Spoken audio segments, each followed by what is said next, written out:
सैकड़ों नहीं, हज़ारों नहीं बल्कि करोड़ों का मजमा स्टेडियम में साकत बैठा था, जैसे उन्हें कोई सांप सूंघ गया हो। सभी लोग उस आने वाली आखिरी गेंद का इंतज़ार कर रहे थे कि जिस पे दोनों टीमों की हार और जीत मुनहसर करती थी।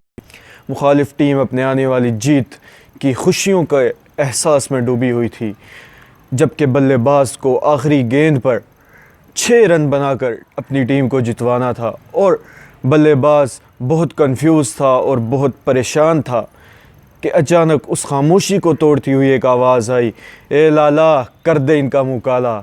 और आखिरी गेंद पर लाला शाहिद अफरीदी ने मुखालिफ टीम को छक्का लगाकर मैच अपने नाम कर लिया, अपनी कौम के नाम कर लिया।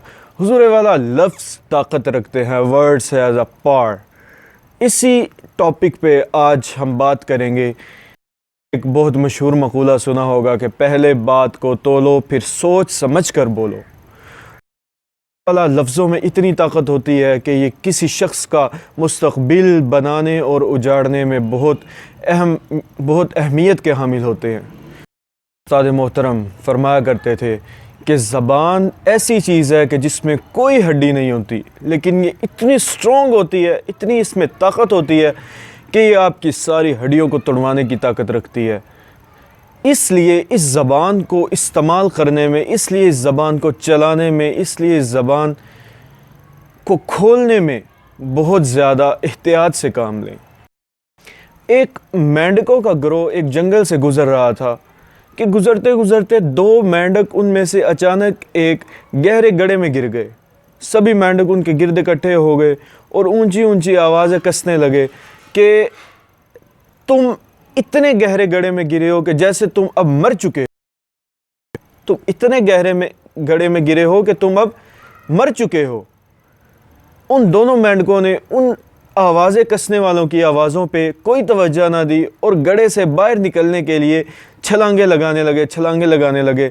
लेकिन उन लोगों ने, उन मेंढकों ने जो उस गड्ढे के बाहर अपना झुरमुट बना के खड़े थे, उन्होंने वो कहना जारी रखा और उनके इस बार बार दोहराने की वजह से, एक ही चीज़ को बार बार कहने की वजह से उनमें से एक मेंढक चढ़ता चढ़ता गिरा और गिर के मर गया। लेकिन दूसरे मेंढक ने उनकी बातों पे कोई तवज्जो नहीं दी और छलांगे लगाता गड्ढे से बाहर आ गया। हुजूर वाला, लफ्ज़ ताकत रखते हैं। लफ्ज़ों ने उस मेंढक पे इतना इफ़ेक्ट किया, लफ्ज़ों ने उस मेंढक को इतना हिट किया कि उसकी जो बाहर आने की विल थी, उसकी जो बाहर आने का उसमें एक पैशन था, उसमें जो जीने का एक तमन्ना थी कि मैं बाहर आऊँगा, जो उसे पैशनेट कर रहा था चीज़, उन्होंने, उस लफ्ज़ ने, उन लफ्ज़ों ने उस पैशन को ही मार दिया। हुज़ूर वाला, अपनी ज़बान इस्तेमाल करने से पहले, अपने लफ्ज़ से, अपने मुंह से लफ्ज़ निकालने से पहले इस बात का ख्याल रखिए कि आपके बोले जाने वाले लफ्ज़ और बंदूक से निकली हुई गोली की एक ही सिचुएशन बन जाती है कि जब आप ट्रिगर दबा देते हैं पिस्तौल का या बंदूक का, तो वो गोली जो एक बार निकल गई है पिस्तौल से, वो दोबारा वापस आना उसका नामुमकिन है। बिल्कुल इसी तरह आपके मुंह से निकले हुए जो लफ्ज़ हैं, जो आपके मुंह से निकला हुआ जुमला है, जो आपके मुंह से निकली हुई बात है, वो कभी दोबारा आपके मुंह में वापस नहीं जा सकती। हुज़ूर वाला, एक बात को कहने में 10 सेकंड लगते हैं, लेकिन उस बात का असर, उस बात की जो पेन होती है, उस बात का जो इफ़ेक्ट होता है, वो अगले 10 साल तक रहता है। एक टीचर अपनी क्लास में पढ़ा रहा था, एक मैथ का क्वेश्चन उसने बच्चों को होम एक्टिविटी के लिए दिया और उन्होंने कहा कि, टीचर ने कहा कि क्वेश्चन बहुत टफ है, ये क्वेश्चन बहुत टफ है, लेकिन आपने इसके बावजूद इसे घर में ट्राई करना है, अगर आपको नहीं आता तो कल मैं समझाऊंगा। उस दौरान एक बच्चा सो रहा था, बाकी सारे बच्चे सुन रहे थे। उस दौरान क्लास में एक बच्चा सो रहा था। अचानक उसकी आंख खुली तो उसने ये सुना कि आपने सुबह घर से ये क्वेश्चन करके लाना है। पिछली बात उसने नहीं सुनी। अब जब सुबह सारे बच्चे क्लास में आए तो टीचर ने जब क्वेश्चन चेक किया तो सिर्फ और सिर्फ उस एक बच्चे का क्वेश्चन ठीक था, जो बच्चा सो रहा था, जिसने ये बात नहीं सुनी कि क्वेश्चन बहुत मुश्किल है। हुज़ूर वाला, लफ्ज़ ताकत रखते हैं, लफ्ज़ इफ़ेक्ट करते हैं, लफ्ज़ इतनी सलाहियत रखते हैं, ये आपके आने वाले काम को बिगाड़ भी सकते हैं और बना भी सकते हैं। اس لیے کسی بھی بات کو اپنے منہ سے نکالنے سے پہلے اس بات کا اندازہ لگا لیجئے کہ اگر یہ لفظ کسی اور کے منہ سے آپ کے لیے نکلیں تو آپ اس وقت کیسا محسوس کریں گے۔ ہم نے بات کی کہ لفظ ایفیکٹ رکھتے ہیں، لفظ پاور رکھتے ہیں، لیکن سر ہر چیز کے دو پہلو ہوتے ہیں، ایک پازیٹیو پہلو اور ایک نیگیٹو پہلو۔ اب ہم ان دونوں پہلوؤں کو دیکھتے ہوئے بات کریں گے۔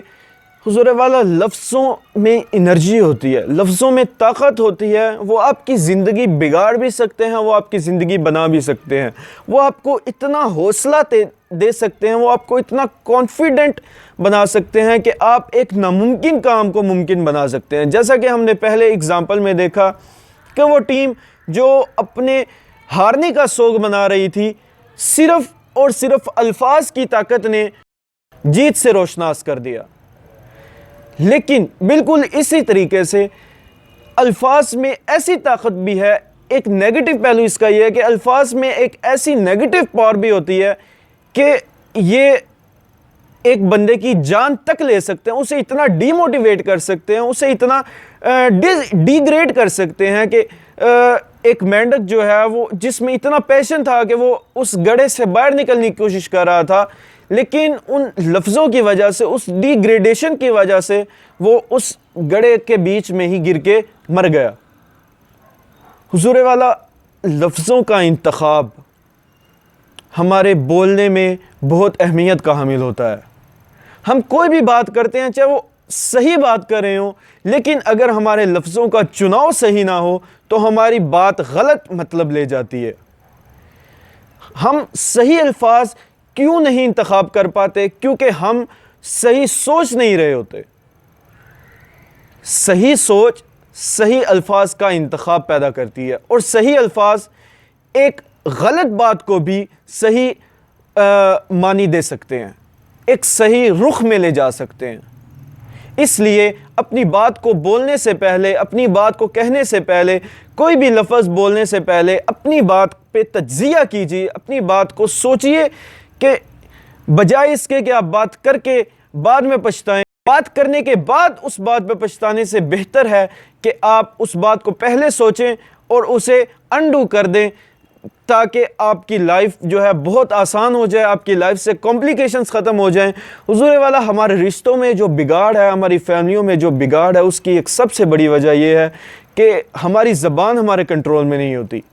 اگر ہم اپنے الفاظ کا انتخاب صحیح کریں گے، اگر ہم اپنے الفاظ کا چناؤ صحیح کریں گے، اپنی بات کو کرنے سے پہلے سوچیں گے، تو انشاءاللہ تعالی امید واثق ہے کہ ہمارے رشتوں میں آہستہ آہستہ بہتری